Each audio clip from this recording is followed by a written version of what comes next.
वाले हमारे दोस्त बता दीजिए, चौराहे पर चलते और ये चिंता होती है कि हमें कोई कुछ कह तो नहीं देगा। यही धर्म बचा है, यही लोग बचे हैं कि ये सड़क पर चले और इनके परिजन, उनके मानने वाले इस बात की चिंता करें कि इन पर कोई हमला तो नहीं कर देगा, इस यात्रा को कोई विध्वंस तो नहीं कर देगा। तो आज यहाँ से संकल्प कीजिए कि 16 तारीख को जब ये पहली यात्रा पूर्ण काम होगी, क्योंकि मुझे पता है कि प्रकृति ने, नियति ने, मां सरस्वती ने और सनातन धर्म ने कुछ बड़े संकल्प और बड़े लक्ष्य भाई धीरेन्द्र कृष्ण शास्त्री के लिए रख रखे हैं, उसके लिए निकलेंगे। ईश्वर उनको वो स्वास्थ्य दे, वो चेतना दे। लेकिन 16 को जब ये पूर्ण काम होगी हमारे भगवान कृष्ण के दरबार में, तो जहां जितना जन ज्वार है, इससे 100 गुने लोग मथुरा में होंगे, इससे अधिक जनता होगी। क्योंकि एक ही बात समझ लीजिए, जिस अयोध्या के लिए तुमने 30 साल संघर्ष किया था, समय अनुकूल है, 3 साल संघर्ष कर लो। जो अयोध्या में उत्सव मनाया था वो मथुरा में उत्सव मनाना चाहिए। इसलिए जितने लोग यहाँ सुनते हैं उन सबसे प्रार्थना, हमारे कवि मित्र मदन मोहन समर्थ, उनकी पंक्तियां पढ़ रहा हूं। ये समय बहुत ही नाजुक है, यात्रा में केवल चलो मत, झंडे लेकर आसपास दृष्टि रखो, लोगों को चेक करते रहो। कुछ भी गलत काम हो तो अपने अधिकारियों को बताओ, पुलिस कर्मियों को बताओ। मैं हरियाणा पुलिस का, प्रशासन का विशेष रूप से आभार व्यक्त करता हूं, जिन्होंने जनता की इस भावना को समकर अभूतपूर्व व्यवस्थाएं की हैं इस यात्रा के लिए। मैं उनका भी बहुत आभार व्यक्त करता हूं। अपने प्रिय मित्र और भाई नायब सिंह सैनी जो मुख्यमंत्री, उन्हें शुभकामना देता हूं कि उन्होंने बड़ा प्रयास किया, क्योंकि ये समय बहुत ही नाजुक है। दिल्ली सुने, और मैं अपनी बात को विराम करूं तो इतनी तालियां हो कि हमारे कवियों के लिए अनुकूल समय बने।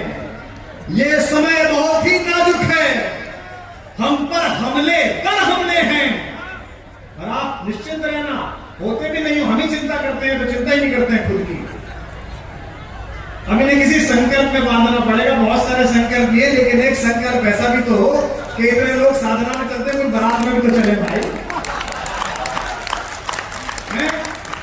उस दिन परिवार में भोजन करते हुए हमारी पत्नी से कहा कि भाभी जैसी आप हो ऐसी ला दो, तो भाभी ने कहा ला तो दूंगी, लेकिन जितने दिन ये घर में रहते उतने दिन घर में रहना पड़ेगा।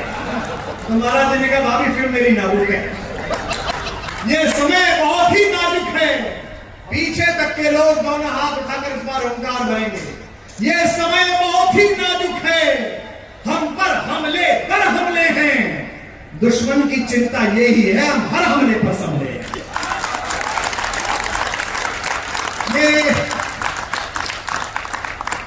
ये 10-20 लफंगे 1-2 कार उड़ाकर 10-15 मासूम बेगुनाह लोगों को मौत के घाट उतारकर ये सोचते हैं कि 140 करोड़ देश की प्रगति का रथ रुक जाएगा।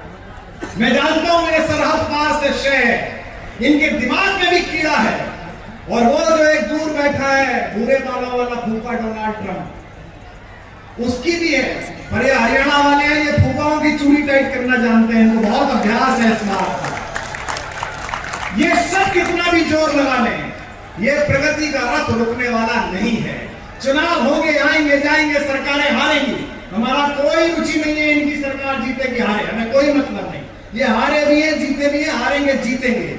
हमें एक बात का मतलब है कि आज से 1000 साल पहले भारत माता के जिस स्वर्ण सिंहासन को कुछ लोगों ने बाहर से आकर तोड़कर हमारी मां के आंचल का टुकड़ा फाड़ा था, इसी भगवे के नीचे, इसी तिरंगे के नीचे, इन 3 मिनटों के नीचे, इस सिंधु नदी के आर पार जहां तक कंधार की सीमाएं जाती हैं, तिरंगा फहराएगा, और इसी शताब्दी में फहराएगा, ये विश्वास है।